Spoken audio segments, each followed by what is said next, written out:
사랑하는 행복한 교회 귀한 성도 여러분, 이 영상을 보시는 하나님 나라의 귀한 자녀 여러분, 오늘은 2021년 3월 11일 목요일입니다. 우리가 이 땅에 살면서 하나님의 은혜 가운데 있다는 것은 참으로 감사한 일입니다.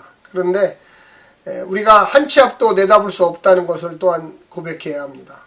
어느 순간 정말로 지옥의 끝자락에 떨어진 것처럼 외롭고 쓸쓸하고 아무것도 없을 때도 있을 수가 있습니다.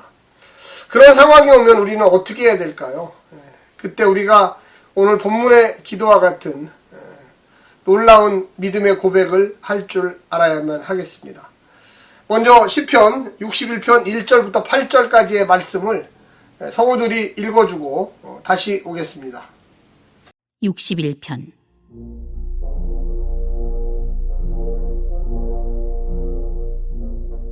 하나님이여, 나의 부르짖음을 들으시며 내 기도에 유의하소서. 내 마음이 약해질 때에 땅끝에서부터 주께 부르짖어오리니 나보다 높은 바위에 나를 인도하소서. 주는 나의 피난처시요 원수를 피하는 견고한 망대이심이니이다. 내가 영원히 주의 장막에 머물며 내가 주의 날개 아래로 피하리이다. 셀라.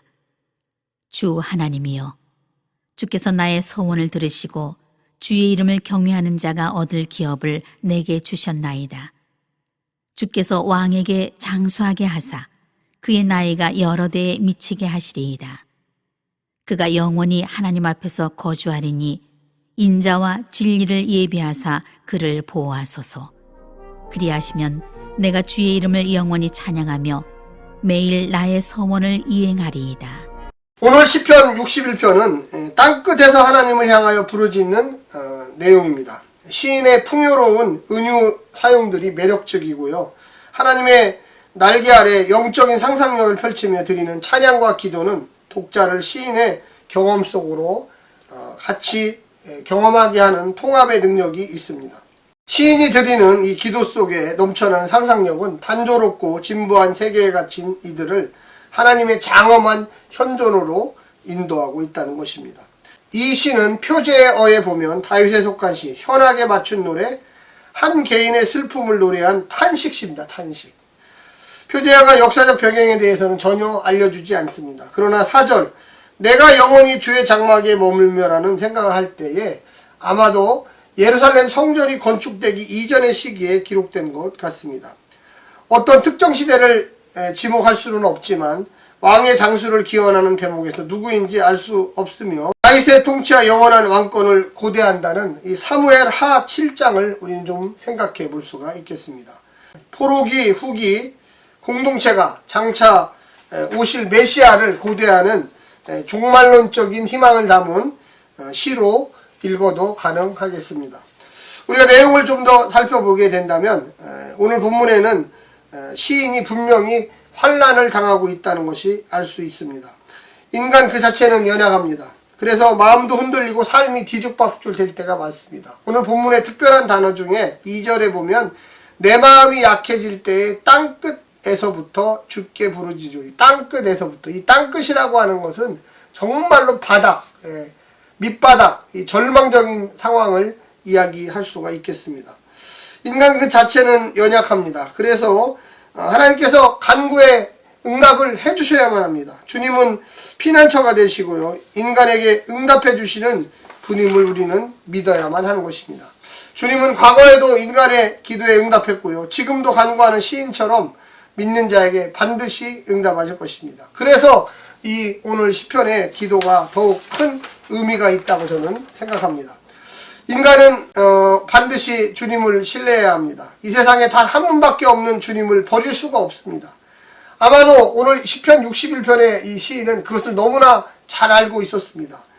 인간의 상황이 한계에 있다 하여도 주님을 불러야 합니다. 땅끝에 있어도 정말 밑바닥에 있어도 하나님 하고 불러야만 하는 것입니다. 하나님에 대한 신뢰가 해결의 열쇠이죠. 우리는 이것을 많은 우리 주변의 성도들의 간증을 통해서 알 수 있어요. 도저히 아무런 희망이 없을 때, 내가 야훼의 이름을 부르고 예수의 이름을 불렀더니 주님이 나와 함께 하시며 나를 깨우며 일으켜 세웠다는 것입니다. 이 시인이 기다린 때가 바로 메시아 예수이십니다. 시인은 메시아를 알지도 못하면서도 하나님께 간구합니다. 오늘날 우리 성도들은 누구를 불러야 될까요? 성령님을 불러야 됩니다. 예수님을 불러야 됩니다. 하나님을 불러야 됩니다. 그것이 바로 오늘 시의 핵심적인 공통사항입니다. 영적 유배지까지 찾아오신 하나님. 땅끝이라는 단어는 영적 암흑기를 이야기할 수 있습니다. 시인은 생명과 생기의 원천이신 하나님에게 나아갑니다. 그래서 장막이라는 단어가 등장하잖아요.